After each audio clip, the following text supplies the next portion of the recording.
Radiant team ban.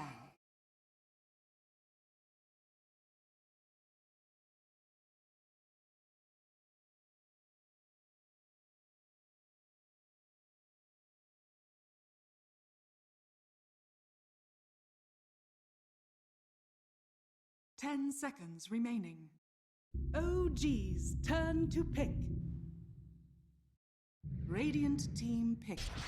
Lich.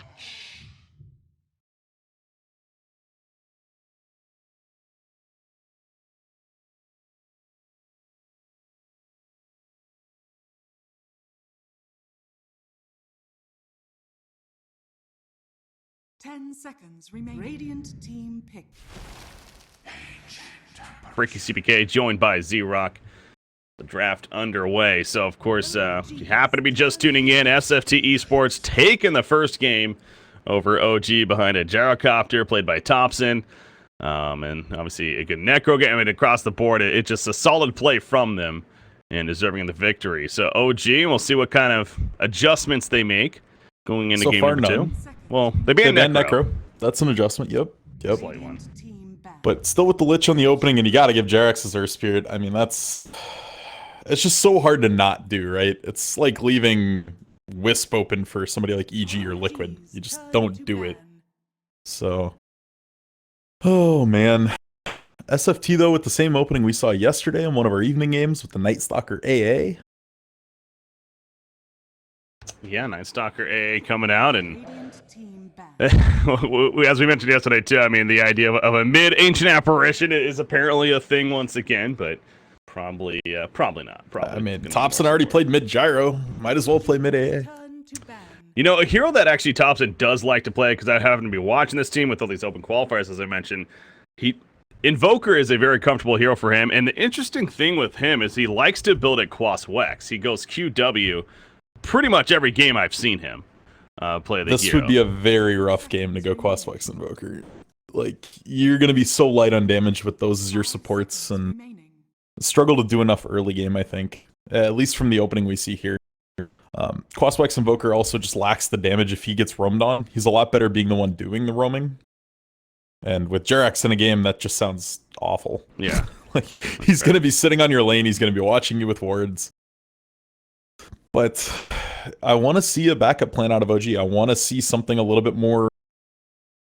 I want to see more involvement out of No-Tail. I don't think he does well as the hard farming one role, like the AMs and the Phantom Lancers, things like that. I like to see him on things like Sven, Necro, which is banned, Veno, which is also banned. Just a lot of these skirmishy type carries he seems to do a lot better on. Mm-hmm. Even Lifestealer would be better. Pairs well with the Earth Spirit. What about like a Terror Blade? That kind of screams No-Tail to me. See, they did that though, and it had a negative win rate for them. Like, they played a lot of Terrorblade games going into TI this year, and actually really struggled to secure wins with it. 5 seconds. Naga Siren is always an option. Naga's an option. Meepo? Meepo's a great option. Like, teams have forgotten that No-Tail does play this hero. It's definitely something to be keeping in mind. No-Tail. And there is the, I don't know, the easy combo, I guess. Yeah. You just chrono into A ult, and it works great. The only worry with it is it puts you really reliant on those ult cooldowns. If there's a bunch of blink daggers or a bunch of mobility out of OG and you happen to blank one chrono, you can just kind of lose the game off the back of that. Yeah. That's why a lot of teams have shied away from this duo. It used to be such a prevalent duo, and it's a super strong laning pair. Like, Faceless Void trades so well using Time Walk to take off damage, as well as having the bash that with Chilling Touch factored in, you can pretty much kill any offlaner.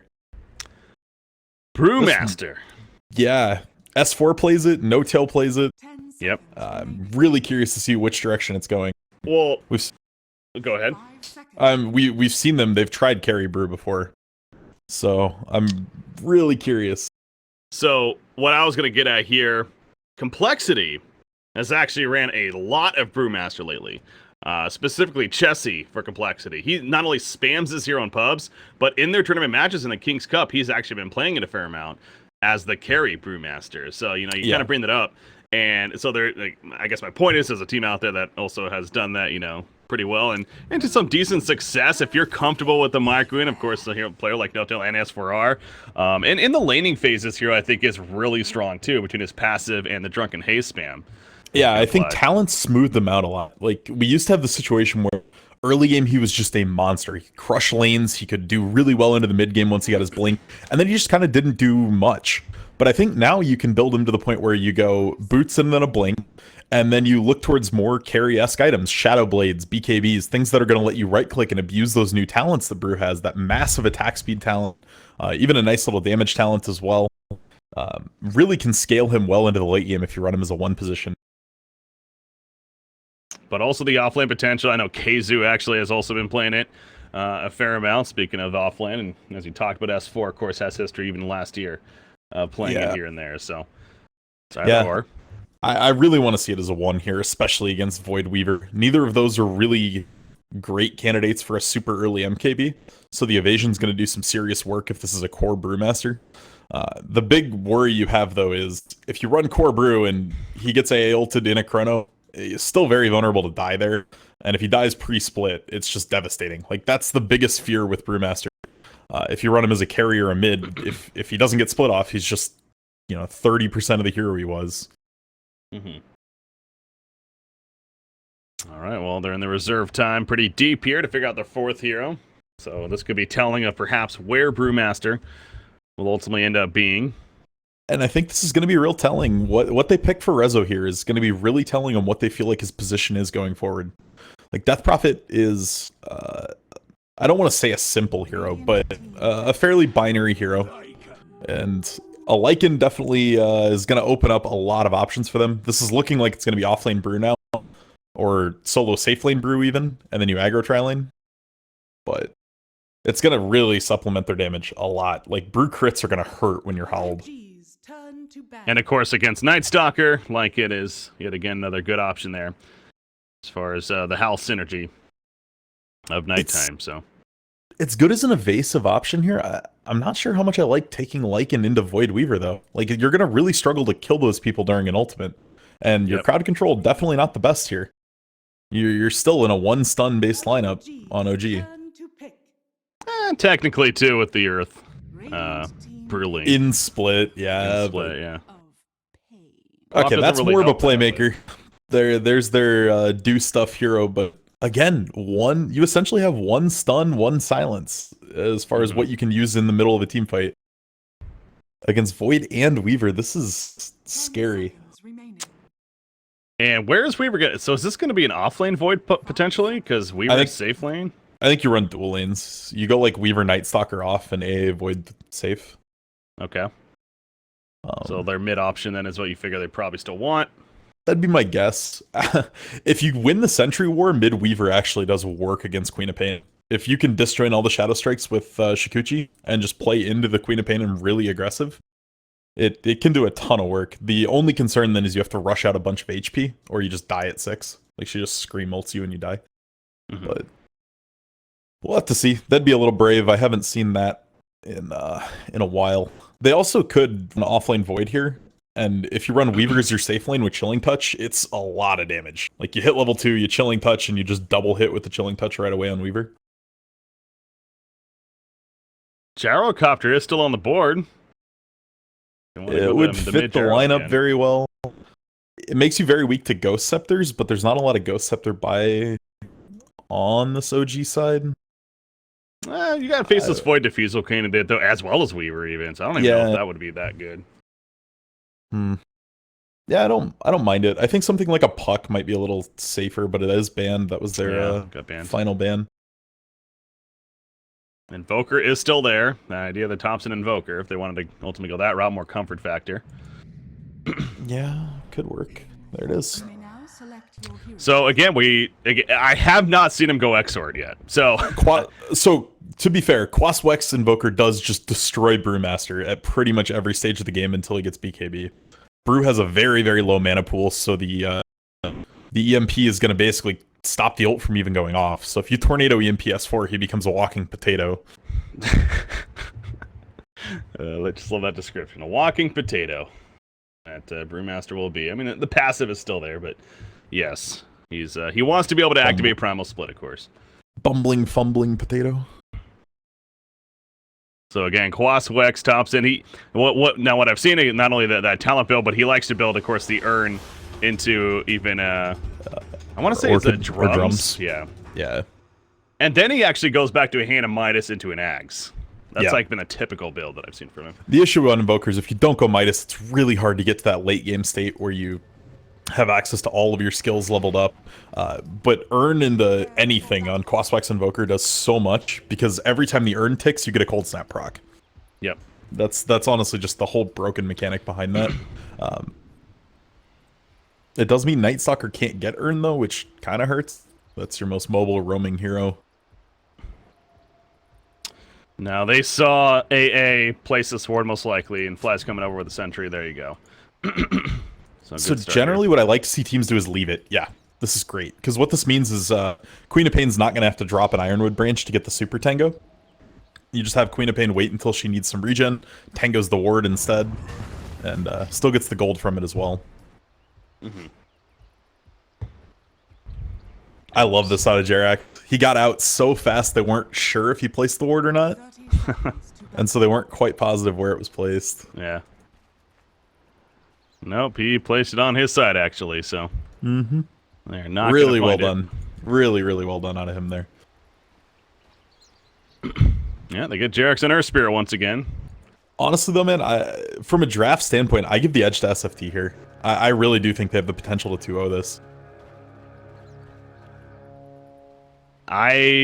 With the momentum, and again, clearly playing some comfort, like I said, Thompson playing that Invoker. Illidan Weaver, I know that rings a bell as well, so... They got to be on Cloud 9, like I said right now, and not to act like you have the victory by any means, but I'm kind of with you as well. Well, yeah, Cloud 9. Get it. Rest in peace. All right, so it will be Pexi supporting the Weaver down here. You got Faceless Void at the top lane. Feels bad. The word was slightly in ranged creep range, so he doesn't really get the value out of the Tango. He just had to use it right away, so the creep didn't get the ward kill. Oh.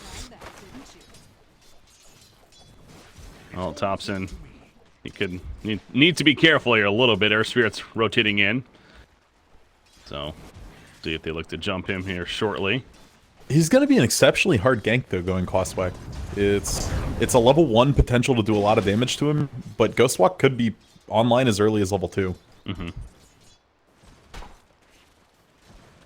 Bottom lane, Night Stalker rotated down here, so will be a defensive tri-lane of sorts for SFTe-sports, trying to get that farm in Illidan and prevent Brewmaster. But right now, Brewmaster, he's soaking up some nice experience.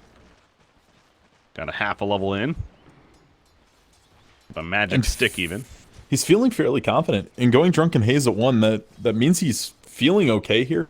A lot of times, offlane Brew's almost forced into taking passive right away, just so if they get gone on, they have a shot at living. But this is going to let him actually contest the side pull, get his level 2. That's very nice for him. Nikwa going toe-to-toe with No-Tail up here. Look at this mid lane. Like, Thompson's having to give so much respect to Jarax here. Now they're rotating STST in. Yeah, they're rotating the Night Stalker in here. Resolution just continues to just run at him, but okay. Kind of getting creep blocked there, even. To be a little bit careful. In that middle lane, Haste Rune. And Queen of Pain positioning herself to pick that up. He's going to take some cold snap here, but we'll be able to grab it, though. Gonna be fine. So, Night Stalker still has another minute 45 before that nighttime. So, at least wants to get 2, of course, if not 3, ideally. Tornado just harassing Queen of Pain there. Or did that stop? That might have actually taken off a salve. Not sure. I think I saw salve in his inventory, and now it's gone, so I think he might have taken that off there. As Illidan going at it with Brewmaster here. So, Illidan, what kind of farm are we going to see on the Weaver? Do you think he prioritizes the Lincoln Sphere here? Is this going to be more of an aggressive game as far as damage items go? Lincoln's is okay. It gets taken off really easily by the Brewmaster Haze, obviously.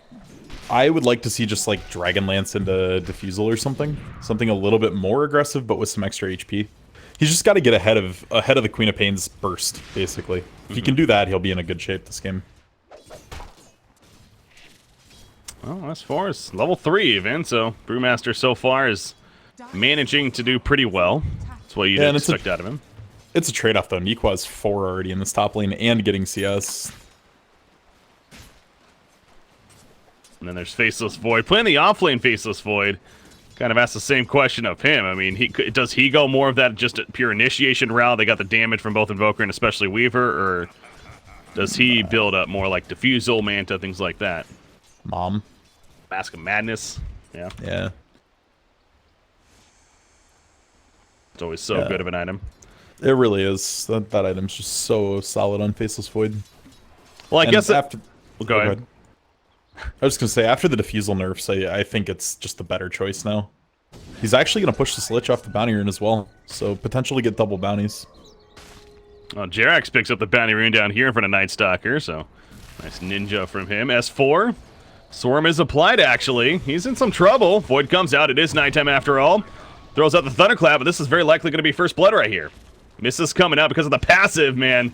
Oh, if he got himself denied, that would have been so clutch. But it is Equa's going so hard on fly up here. Bash proc, one more. God, didn't even need the bash there. First Spirit ports in, but he's not going to be able to catch up to him. No boulder smash here. And let the run begin. He's just going to go for the TP. Yeah, he saw Jerax try to silence, so there is no stun up. But yeah, going back to the Faceless Void too, I guess another way to ask that is, does he go Axe this game? Is this going to be like a Chronosphere Faceless Void, or... If Weaver's ahead, I think that's damage? fine. Okay. I think you can go Ags Blink if your Weaver is ahead, after you've gotten one, like, farming item. Yeah. Alright, here Invoker almost has, the phase boots finished. As STSD comes in, again, being nighttime, Resolution has to respect that. Even level 2 Night Stalker. Although Earth Spirit rolls in on a Thompson here. He's got a Tornado. He's silenced up currently. You need to throw that out, but a nice blink in from Resolution. Nope, never mind. Thought he was going to Ghost Walk there, but no, he actually just stays alive. Yeah, Quaswax Invoker, man. That's a lot of regen. It is. Very, very heads-up Tango from him, too, though. Like, Thompson saw he was getting gone on, just jammed a Tango right away, and that actually was the difference maker in whether that auto killed him or not. Jeez. Now regen, he pops a Shrine, so back and good to go here. This Lycan pick is just so odd to me out of the side of OG. Like, it doesn't really do anything to enable their game plan. It makes Queen of Pain a huge damage threat and right-clicking as well with Howl, but it just seems very disjointed. Yeah, picking it into a Chronosphere is a little risky, but like I said, I think the Night Stalker synergy is what makes it the most appealing, if anything, but we'll see if it pays off in the end. I mean, still plenty of game left. He does have the best farm as far as CS goes right now in the game. He's having a very good time up here. And top lane, Faceless Void. Can he get the time walk off? He cannot. Good lockdown from Jerax, and Nikwa just living life on the edge. Eventually bites him in the ass. Resolution, though, they're able to run him down. That's a double damage on Night Stalker. Got to be a big reason for that kill. Yeah, he got a little ambitious on Rezo there. They knew the Night Stalker was coming. They had this warded when he grabbed the double damage. Just simply gets caught, and I'm sure Cold Snaps, Tornadoes, whatever. Goes back again to the idea of Invoker going to the Quaswex. A lot of that crowd control. And Quaswex has a bit of a surprise factor. S4 might be dropping in the bottom lane here. We'll have to see. No-Tail's also dropping at the top lane, so both lanes here. No-Tail trying to juke around the trees. That's not going to work. He goes down bottom lane. Brewmaster, he's going to be fine. Kills off the bug, but 4-1 start now. People don't really play against Quaswex Invoker as much anymore. Everyone respects Sunstrike damage and Forge Spirits beating into your face, but the amount of control offered by Quaswex is a little bit surprising to a lot of players. Yeah. And I'm sure they've done their research, but you do also kind of have to wonder if that's something that, you know, they saw coming in, or did they maybe have to react to it, realizing what was going on. As far as the build goes, Weaver, he actually pops his time-lapse right there. Simply to get off the debuffs. Wasn't really in a dangerous spot. Lycan, though. Lycan, by the way, he's invis right here. Smoked up, even coming in the middle lane. This is a rotation from Lycan. He's going to pop the shapeshift. They want Thompson dead. Will this work? Yeah, all of a sudden he runs in. Thompson's like, crap. There we go. The detection comes out. Wait, who has it? Oh, No-Tail has it. Yeah. Yeah, very nice. I was like flipping through everyone else, and I'm like, how are they gonna do this? But No Tail just putting the team on his back, saying, I got this, don't worry. I'm the support and the Lycan. Yeah, you could tell that completely caught Invoker off guard there. He was not expecting a Lycan all of a sudden to run at him from the side. I wouldn't be. That's definitely a very aggressive move. Fly, he's in a very precarious spot, but he'll be able to get away, it looks like. It's back to daytime, so Night Stalker unable to run him down. As Thompson will pour back in. Silence goes up on a Queen of Pain. They gonna make a play here? Gold Snaps? No. That's Tornado, but choosing to hold the mana. There's a raindrop on the Queen of Pain. Way too hard of a kill. Yeah. No Tail's build. I want to get to it before he queued it up, but now he does have the Necronomicon queued up. Is that the choice here, you think? It's really good into this lineup until Weaver hits 16 or 18 now. Sorry. It's a mana burn on Faceless Void or on Weaver could be super devastating in these team fights. Whether that stops a time lapse, a chrono, and obviously the pushing power is very nice. There's also just not a lot of casual AoE on this SFT side to bring down the Necro units. So I think it has good potential. He's going to be getting to it at a reasonable timing. But it is going to kind of, I don't want to say put them on a clock, but give them a window where they're at their strongest for quite a while once he picks up that Necro. Yeah. Brewmaster, go ahead. Oh, go ahead. You can see it being matched by Rezo in the mid lane as well. Like, he's going a Veil, which is another early game power spike item. After that, I think he has to go Orchid. I don't even think there's a choice in this game. You need that silence so badly. Speaking of early game items, Brewmaster also following that chain, going the Blink Dagger ASAP. 800 gold saved up. But on Brewmaster, I was going to say this, he's one of these offlane heroes especially where, you know, level 6 is a spike point for him, similar to a Clockwork or whatever, where he wants to try to use that Primal Split now. And we do see the movement here. There's a bit of fear putting this much pressure on the mid lane, though. Like, sure, you can shut down an Invoker a little bit. Oh, they're just going to eat this AA, though. But that's good, because that spots the Lycan, it forces a shapeshift. If I'm the Radiant side, I'm happy with that. Because that was a dead Invoker, most likely. A DD Howl on Reza, though, is going to mean that this T1 gets a ton of damage, if not falling entirely. Oh, it's a lot of pressure coming out, but they did not want to give it up for free, that's for sure. Primal Split, though. Invoker gets caught here.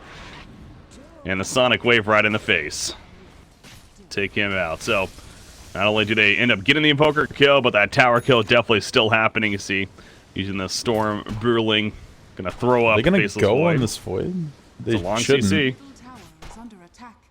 No, just harassing him, preventing him from denying or anything crazy. They find resolution up here. I mean, Chronosphere is ready. Well, it's everyone nearby. It'd be a pretty ambitious move on their part. Boulder Smash going in. Night Stalker with that magnetized ticking him away. He may end up falling here. Yeah, Queen of Pain will finish the job. EMP coming out from Invoker. Catches Fly, actually. And now Fly probably going to die. Cold Snaps on him, so good kill from Thompson, at least, to finish it off. Very important kill right now, too, because he just picked up his Urn.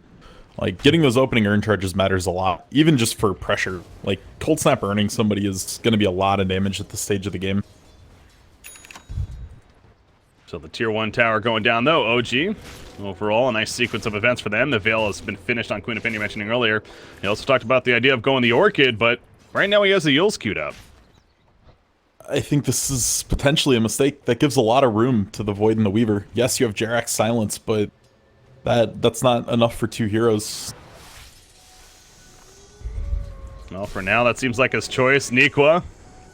Now, if they had Sunstrike, you know, this is where the Qualifier is a little unfortunate. Sunstrike, I mean, they guarantee get this kill, but AA, I guess, works too with the Ice Blast. Is that even enough damage, though? I mean, with that armor. Okay, yeah, it is. He does do more than enough. Meanwhile, down here, they run down S4. STSD credit for the kill. Thompson there assisting. Very, very ambitious out of OG there. The Tornado from the Invoker purged off the haste, so all of a sudden S4 was a sitting duck. Oh. Yeah, that rune that makes you think you're unkillable sometimes. Not so much. So they catch him. A nice couple of kills for SFTe-sports, but one at the top, one at the bottom shrine spot, and now No Tail's actually getting caught out. The MP does have him, but the shapeshift already activated. But you see those cold snaps, the offensive Urn, and it is going to be enough tick damage for Thompson to get that kill, but now Resolution comes in. He doesn't have much mana to work with, though, and that could backfire for him, actually. In fact, Faceless Void running in with the auto attacks, gets a bash proc right there. Thompson assisting, and Resolution will go down. Boulder Smash comes in very late. The Promise Split as well. Thompson getting low himself, going to maybe Ghost Walk out. No, he's trying to run away right here. Has an urn to use as well, but he's going to be stunned up by the Earth Bruling, and will be picked off in the end. The Air Bruling, meanwhile, throws up Weaver in the air. Thwack. As the time lapse backwards, though, goes the other direction, gets that life back. Shikuchi's the other way, and Illidan makes the escape in the end. STSD is still hanging around nearby, if anything, to buy more time, and that he does. So they do pick off Invoker in the long run, but numbers-wise, it kind of works out for SFTe-sports. Absolutely. That was such a huge wand from Weaver there to enable the time lapse, sending him in the wrong direction. Worked out super well. Yeah, it sucks to lose Invoker, but when you're running a Tricore like this, that's the least of your worries. Your Weaver and your Faceless Void both did some work there. Ice Blast. It's going to connect on a Brewmaster. You have the Boulder Smash nearby. Again, Jarek's just on point, lining it up. The Tornado whiffs everyone, but doesn't really matter.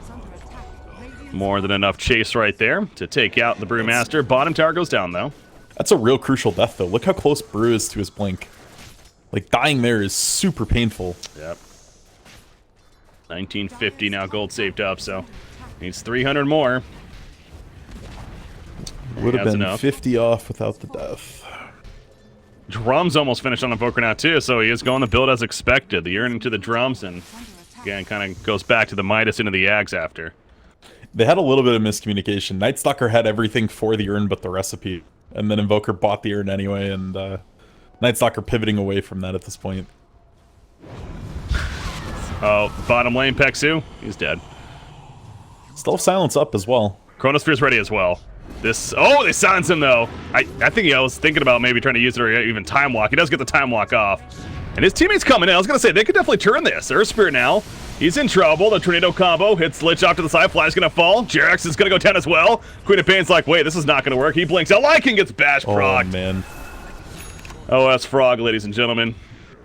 Down goes Lycan. Double kill for Illidan. That was a big turn. The fact that he survived and bought all that time for his team to come in. AA is perfectly doing its job. Figure out where the heroes are and die.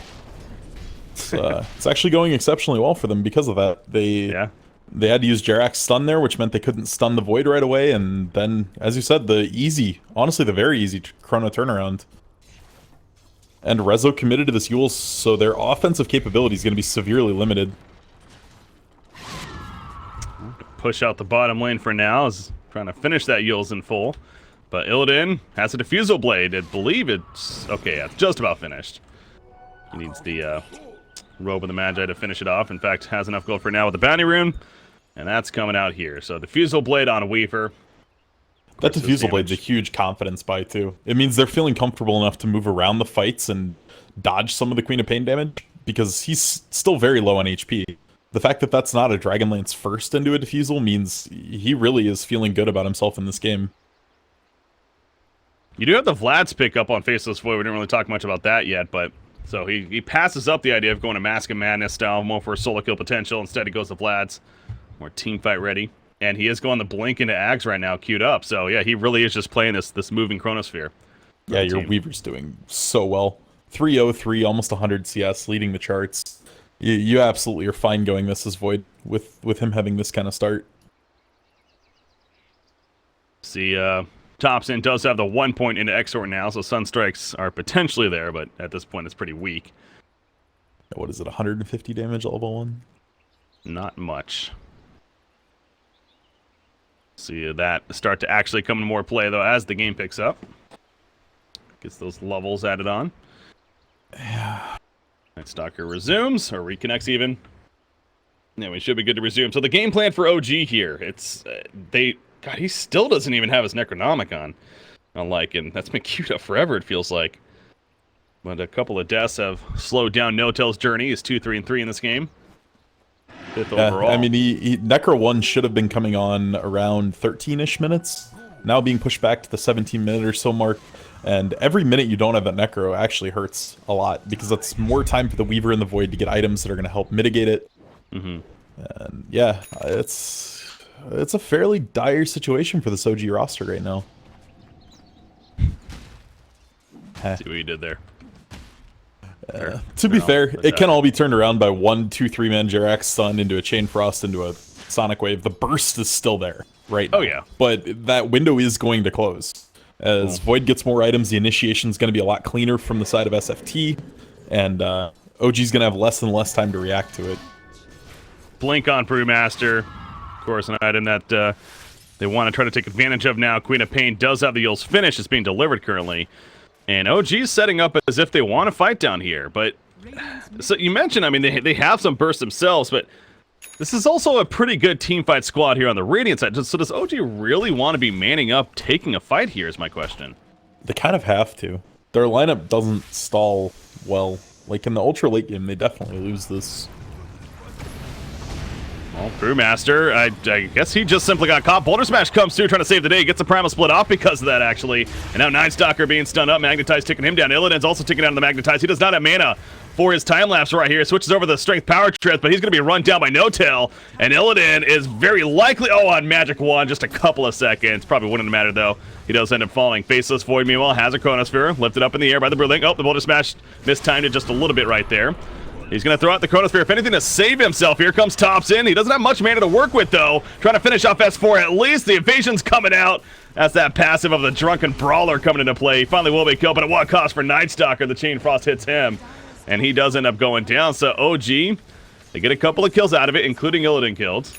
On the Weaver, the Ice Blast coming through. I'm not going to get anything there. Yeah, that's what OG needed. They finally won a team fight, and it was all off the back of Resolution. He zoned the Invoker out of that fight entirely. Invoker was forced to commit everything on Rezo, who just managed to blink away from a lot of it. So, nice job there from Rezo, just keeping him busy, giving the rest of his team time to work. It delayed the Chronosphere way too long, and finally an OG victory in one of these skirmishes. It's got to feel good for them. Still 1,000 or so net worth lead for the Radiant side, but at a point where it's could go either way still. Yeah, it gave No-Tail almost 1,000 gold, though. That's huge in pushing the Necro progression. Necro 2 now going to be completed here. Necro 3 coming in short order. And the golden timing for Necro 3 has always been about 20 minutes. If you get it by then, that's a good timing. It's going to be effective for about 10 minutes. That's when we definitely need to see the pressure being put on. Looking at the vision here of either side. OG is the one with some fairly aggressive ward, of course, in the Radiant jungle. Won themselves over the top lane. The Radiant side, not so much. Like, No-Tail's using these wolves extremely effectively. And just keeping tabs.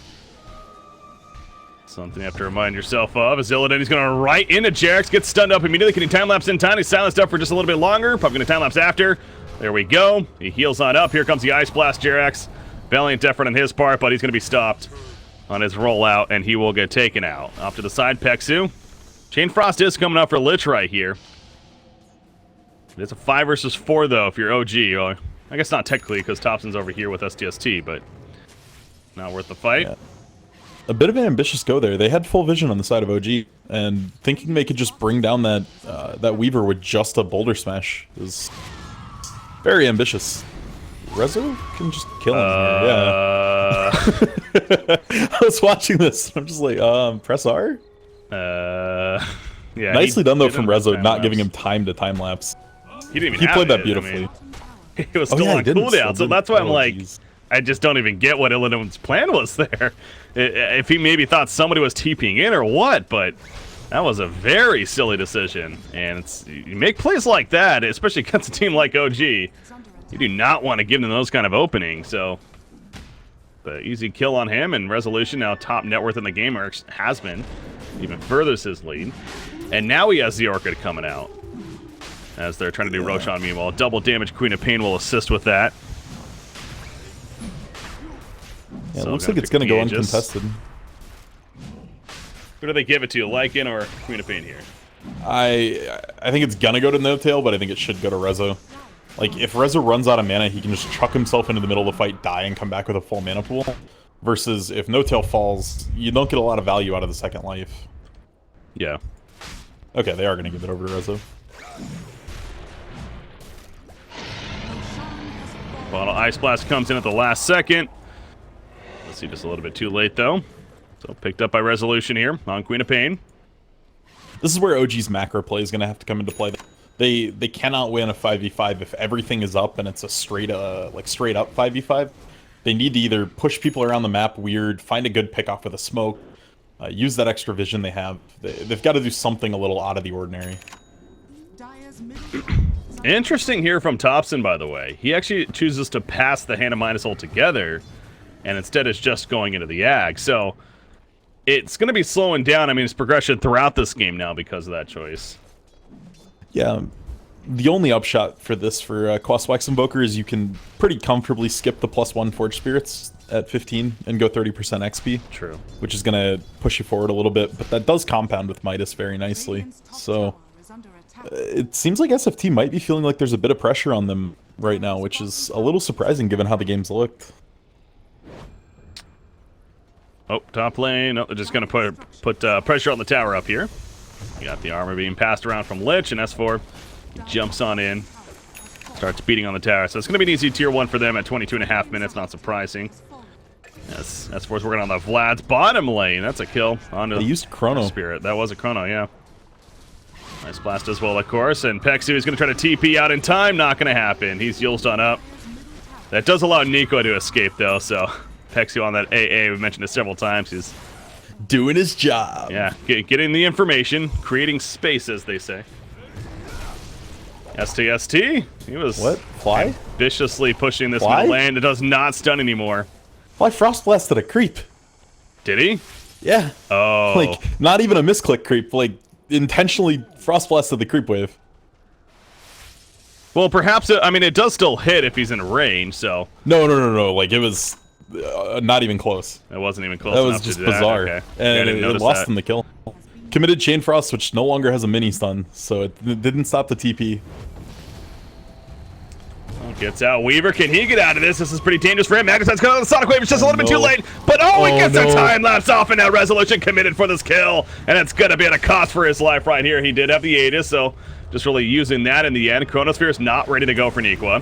They get a bash proc off the bat. The cold snap's coming out with the offensive ready. See that damage. A deafening blast in the face gets him taken out. The primal split, though, from Brewmaster. You look at Thompson going back to the base, pops the Shrine as No-Tail was running in right there. Still 35 seconds on that Chronosphere from Niqua as Flatus get picked up in the back lines. The Brewling's going to come back together in about 5 seconds for S4, but retreat mode for OG right now. Illidan, okay, he likes to live life on the edge, man. He's going in, not much life to work with, but he is going to be fine here. But they run up to Lycan, they do catch him. The cold snap Zern once again, and it will be a kill in the end. That massive slow kicking in. This is not the OG lineup I'm used to seeing. This is looking very clunky. Very, very clunky. It's a new season, to be fair. And they're in their opening series with a new player on the team, but yeah, SFTe-sports taking advantage, if anything.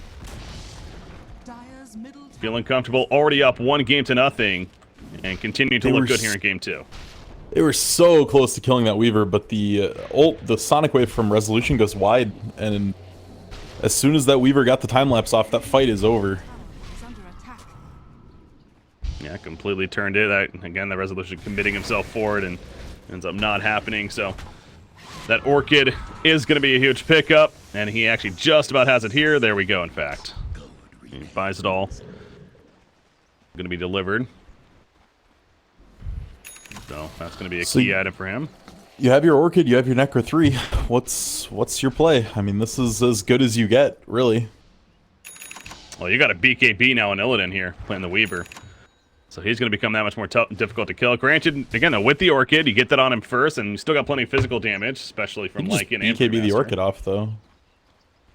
Oh, yeah, I guess so. Like, he's almost unkillable now. He's, the physical damage still feels fairly relevant on OG's side. Again, Brewmaster, you can't underestimate him. It does if you had stuns to stack, but with only Jerax stun, that's not a lot of time to bring the Weaver down. Yeah, if you have everyone on top of the Weaver already and he gets stunned, sure, you can just kill him in 2 seconds or less, but if anyone has to move towards him after the Boulder Smash, he's getting out. Faceless Void. Can they capitalize here? There's that Orchid. Jeez. Yes, they can. You have to. You just have to. I mean, it secures the kill, that's for sure. So, they take him out. Sonic Wave for Queen going to trade for No-Tail, though. No-Tail is going to go down in the middle lane. They do find him, but now Thompson, he gets away before throughout the tornado. Ghost walks away, Illidan in the face. Has a time lapse. He's going to have to pop it right here. The BKB, he just Shikuchi's away. He's going to be fine. EMP's thrown down. Thompson, they're still chasing her Spirit. Cold Feet is going to end up rocking. No, he gets it off at least, but it doesn't really matter in the long run. He still falls. Fly. Voids up in 1 second. There you go. Connects. Now Fly's in trouble. Queen of Pain is here. STST overcommitting somewhat, and that might have cost him his life. Deafening Blast comes out, but just delaying slightly the inevitable right there. As Thompson now runs away, but Brewmaster did commit a Primal Split to that. It's a fairly longer cooldown. They're going to find Thompson and get him in the air, whether they go on this or not. No. I can't imagine they have the damage, yeah. Little too risky. Obviously, he kept the Earth Brewling back, and that's the one it goes to, so just harassing. As now BKB queued up for the Brewmaster, as well as Queen of Pain. That's going to be a popular item, something tells me, as it usually is. I wouldn't be surprised if Lycan goes for one of his own.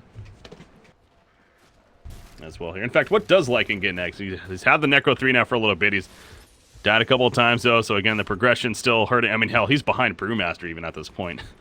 Yeah, he's in a rough spot. I mean, BKB's not even that good in this game. But if you don't go BKB, Night Stalker just crippling fears you and you feel bad about life.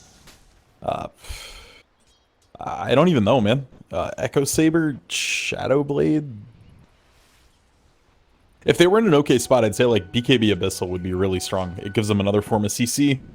It gives him an easy way to stick to a target. But at this stage of the game, I feel like it's going to be too slow. Mm-hmm.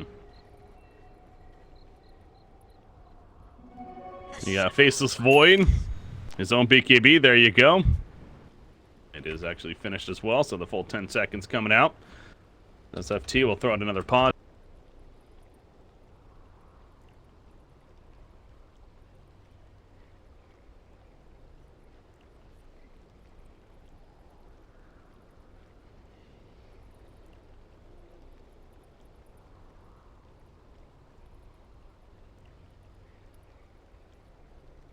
I got that inside info.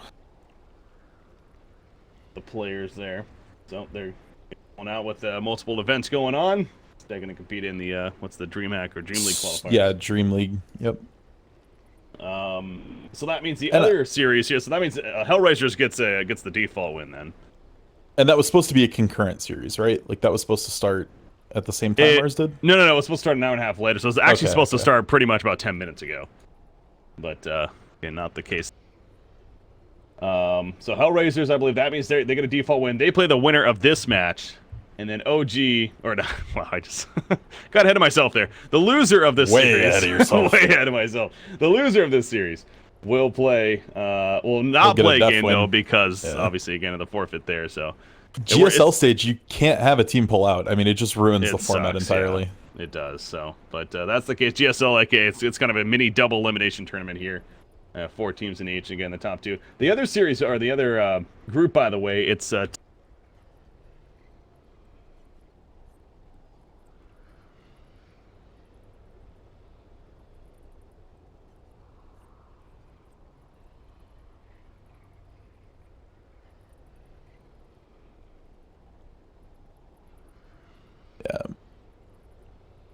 like it's really depressing, but with WeStack not even playing in this, it turns this series into one that almost doesn't matter. Because assuming SFT closes this out, they go on to play Hellraisers, and then the loser plays OG. And, like, whoever wins that moves on. So, it essentially takes away a bonus round or an extra chance for OG, but it really doesn't affect their potential to move forward in this tournament at all.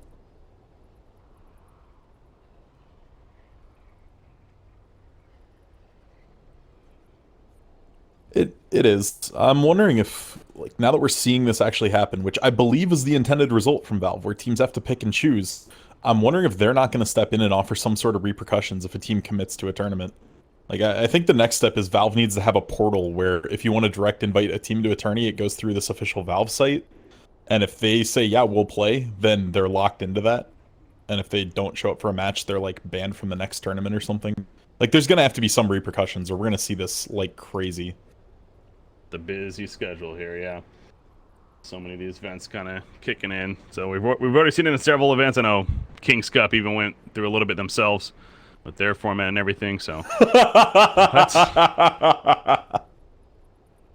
odd statement to make. just the casual police at the door. So get that figured out here.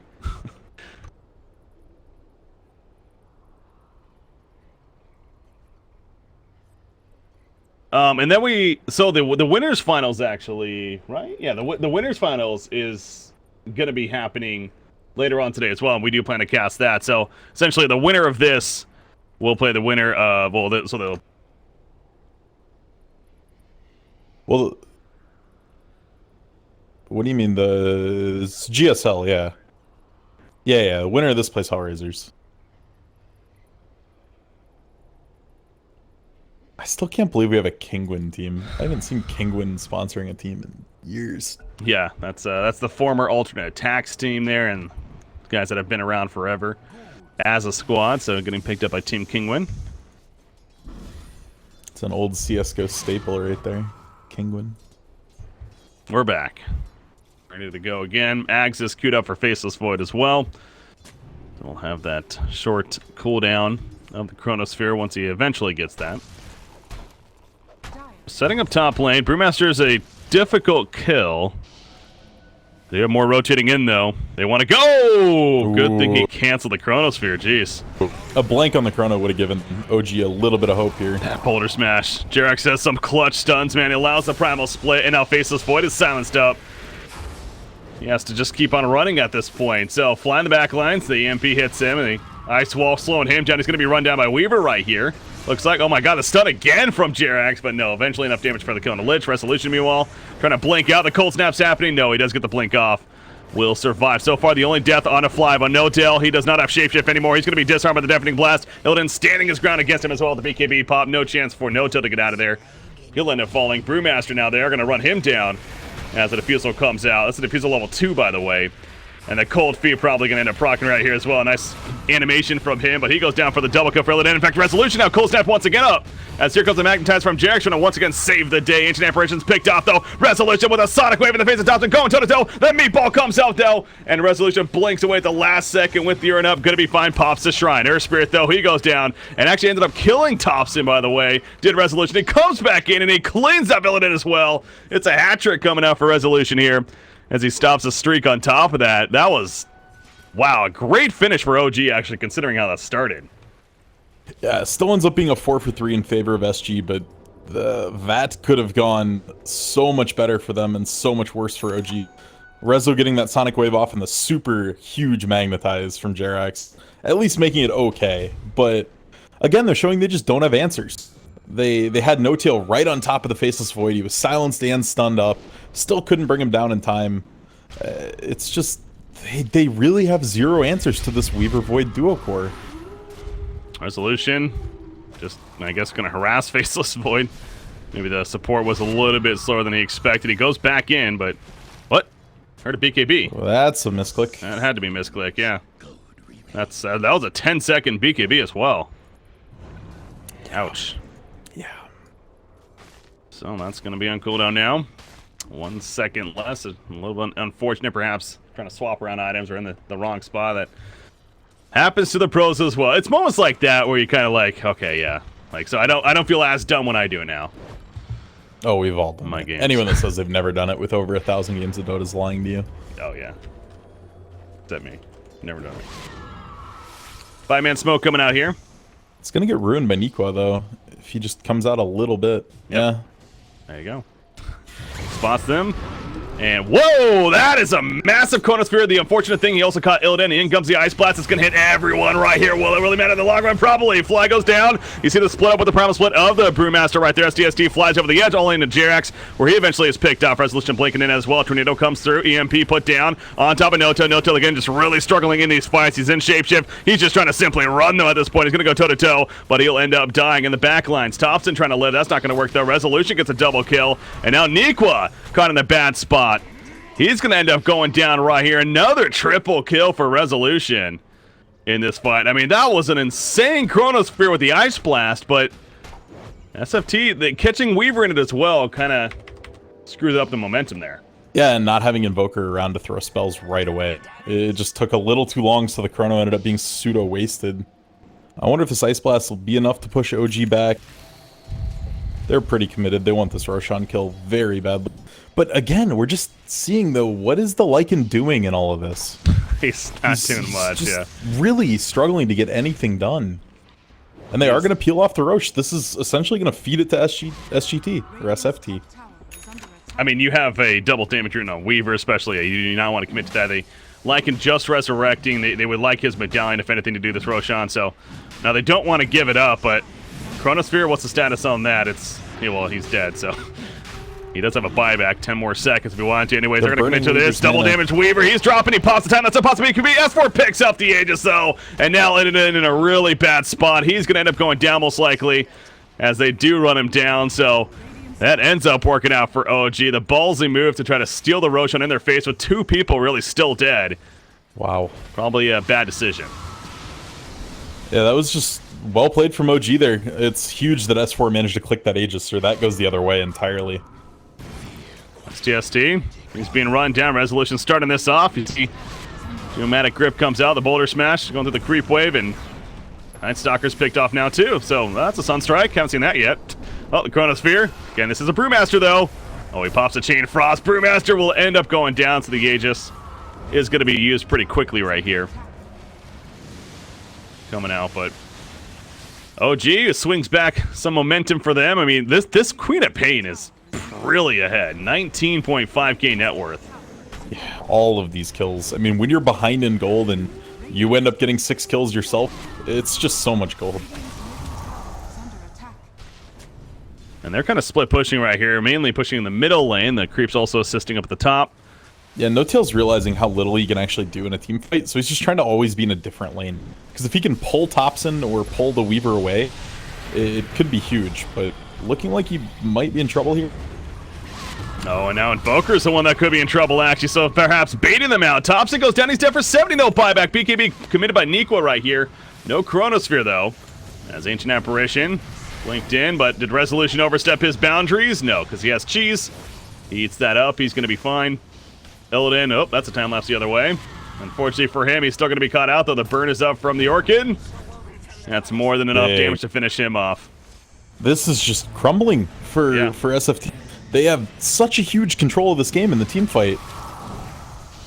And they're still trying to defend right here, but it seems like they're just almost throwing themselves at OG at this rate. Illidan, though, is going to be able to finish off No-Tail. And so finally, they are going to be able to hold here, it feels. As Fly also goes down, the silence put up on a Queen of Pain. Do they really want to chase this? Looks like they do. There's that time dilation, but Faceless Void, this is what I was saying. Do you really want to chase this? They don't quite have the damage to actually kill Nikwa, though. And now Earth Spirit actually may die because of that, so. Yep. Okay, it does work out. Whew. Oh, man. So, Rezo, though. Rezo's the real X factor here. What's going to be his final, like, question mark? Does he sell the Veil? I think he sells the Veil and goes Mjolnir. They need more right-click. I mean, it's great synergy, too, with the level 25 talent, obviously, yeah. so 60% life still there, and he does get a course. Chronosphere comes down, Queen of Pain. Is he, though? He got the BKB Single frame the BKB. Yeah. All right. That look easy. He's still potentially, wow. Hit him! He's out of options, Great boss. Sunstrike, it's minimal damage still from the extra. Shiva Not life being leveled steal? up the most. Oh. Okay, they get it. Nikwa right. gets it. That's a 9-kill streak stopper. Mechanically, what just happened there is actually pure luck. He basically came down a Yule's into a Chrono, and then the game decides who gets the first frame of action. Whether that's Void and freezing you in the Chrono, or you and spam clicking the BKB. He got the click off on the exact frame he went down, and he had frame priority. So that gave him the BKB in the Chrono, like mid-Chrono. But not quite enough to let him live. Yeah. Did take a very heavy commitment out of this SFT lineup, but all in all, I mean, they're going to be very happy taking Rezo off the map for over a minute. And by the time he's up, Chrono's back up as well. Also a reminder, the only buyback used right there was Weaver's. I mean, it's a crucial one, but almost felt like it was actually more the way that fight was going. They're meanwhile split pushing the middle lane. By the way, Weaver's completely out of defusal charges. He's with a level 2 defusal even. Weaver's been purging so many of these Yules from Queen of Pain. S4's got a bit of a pipe dream in his quick buy right now, but if he could manage to get there, it would be absolutely huge for their lineup going forward with the Radiance queued up. Sustaining that extra damage throughout the team fight, giving the mischance even to the Void and the Weaver is just huge. So we'll have to see if he can make it there. That is a tough task. Faceless Void, by the way, he has his Ags. He can purchase it now if he wants to, without buyback, of course. But honestly, that's one of those items. It seems like if you're going for it, you want to get that ASAP. So yeah, they just might be a little gun shy with Weaver buyback being down. Now OG has a target, right? You know the Weaver buyback is down. If you can burst her down, then you pretty much win the team fight. Yeah. Queen of Pain going in, pops the Shivas. They find Weaver. This Jerax, man, just never ceases to be impressive with the Earth Spirit. S4 goes in as well. Thunderclap. Primal Split. Nope, he decides better of it. Yeah, they really need to force the BKB out of somebody first. Gonna get something at least. They get the Night Stalker. So you mentioned it's something there.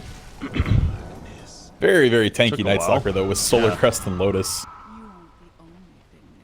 Does have quite a bit of armor. Bottom lane being pushed out by Thompson, however, he's level 21 now.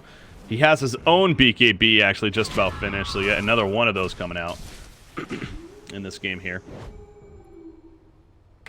Weaver.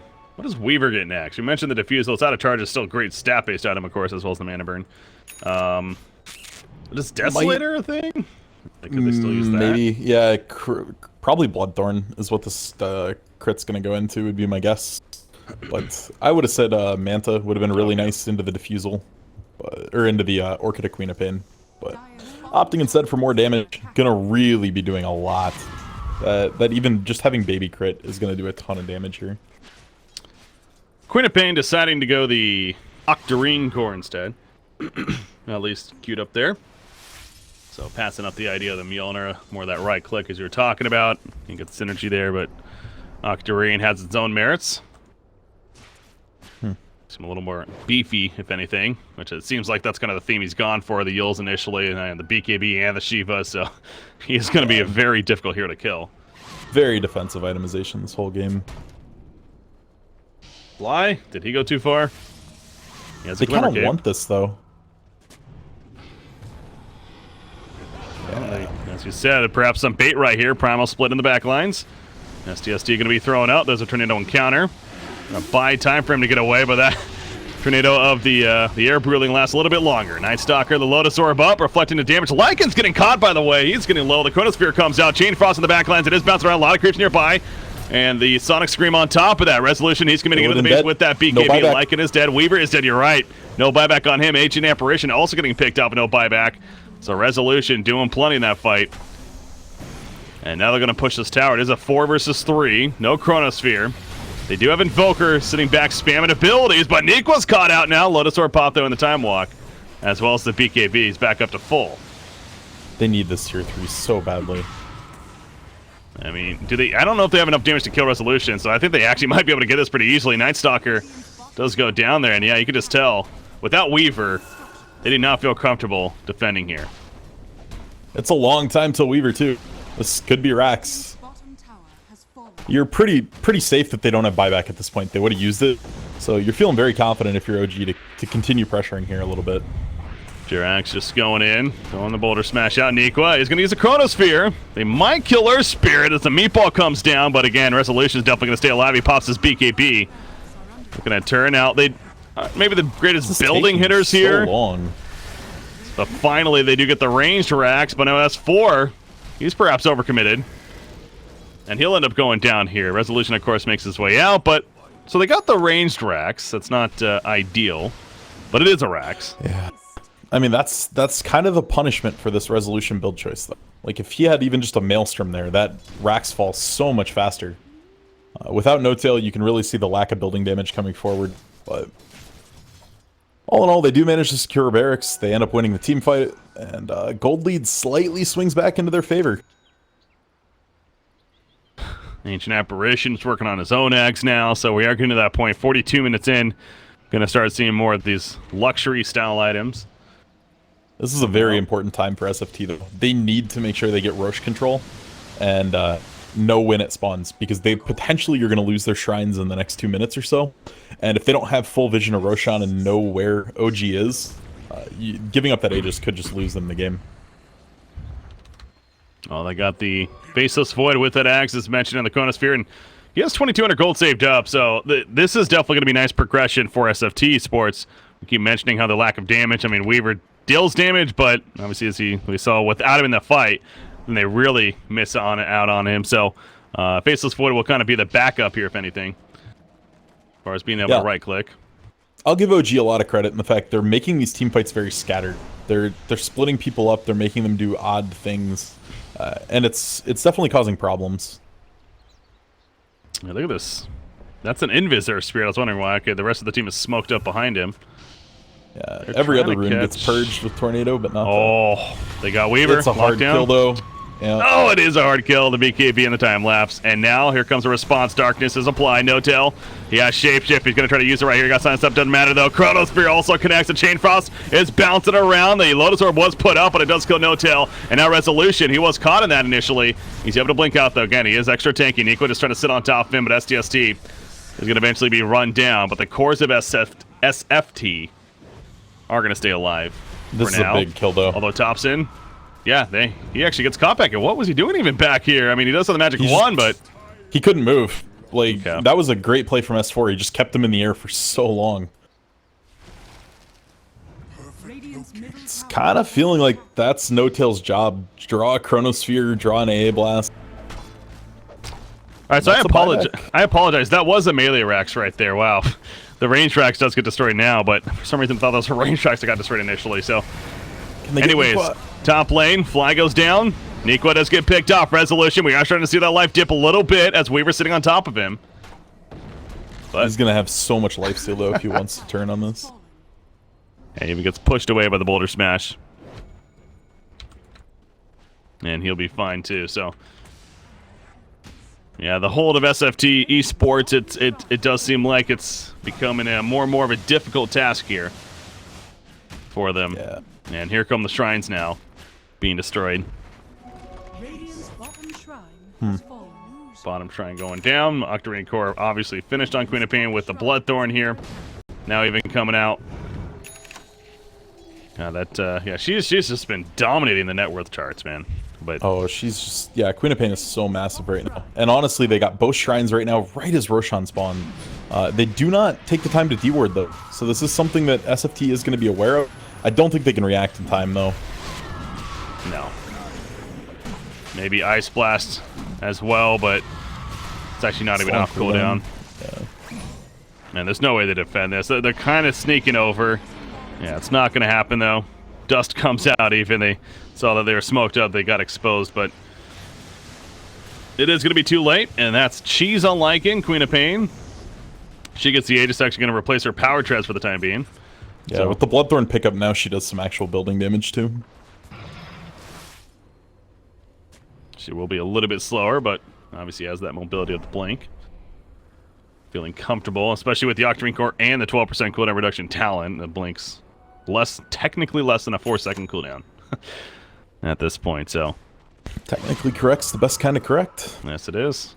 3.96 seconds there.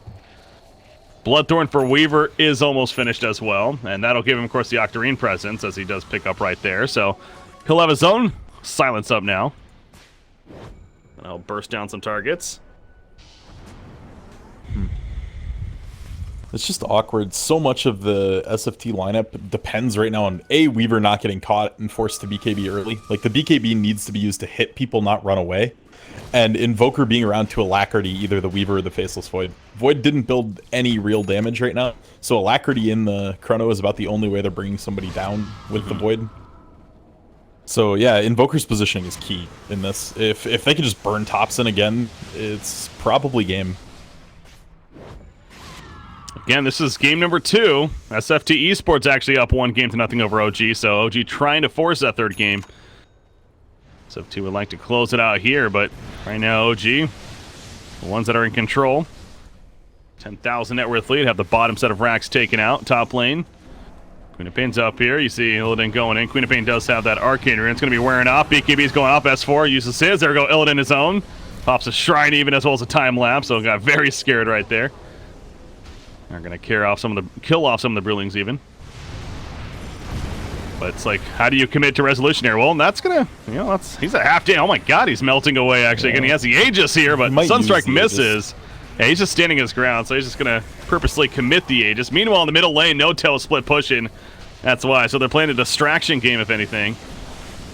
On the side of OG, but now Silence up on a Queen of Pain. Here come the auto attacks. They're going to set up with the Cold Snap as well. Ult, though. The Eels. Oh, there comes the Chronosphere, though. But the push out from Jerax comes through once again. He's on top of the pledge with the air sprint, allows Resolution to come with the Sonic Wave, heals back up to full, and now Faceless Void's going to end up dropping, most likely. AA's already lost. Nikwa, however, no, he stays just alive enough for now. He has another time walk of 2 seconds, it doesn't matter. The Scream comes out, he goes down, double kill for Resolution. Buyback on a Faceless Void, but that's going to be Rax killed as well for OG. It's time and time again. Jerax just continues to save the day. I bow to the Jerax god. The only reason he could even do that was this incredibly smart Aether Lens pickup. It gave him the range to just kick his teammate out of that chrono entirely. That was insane. And this is the beginning of the end now for OG. Weaver goes down, no buyback to be had. It's Mega Creeps, obviously. And OG will stay alive, move on to game number 3 here in this best of 3. I mean, resolution, net worth-wise and everything, he no doubt was the carry. But Jerax, I think you can give the MVP award to in a lot of ways here in this game. Oh, definitely. They're just still this game overtime. was so bleak for OG in so many ways. And honestly, Rezo and Jerax just putting the team on their backs and making it okay. So we are going to game number 3 here. Oh, boy. That we are. 49-minute victory for OG. Feeling pretty good.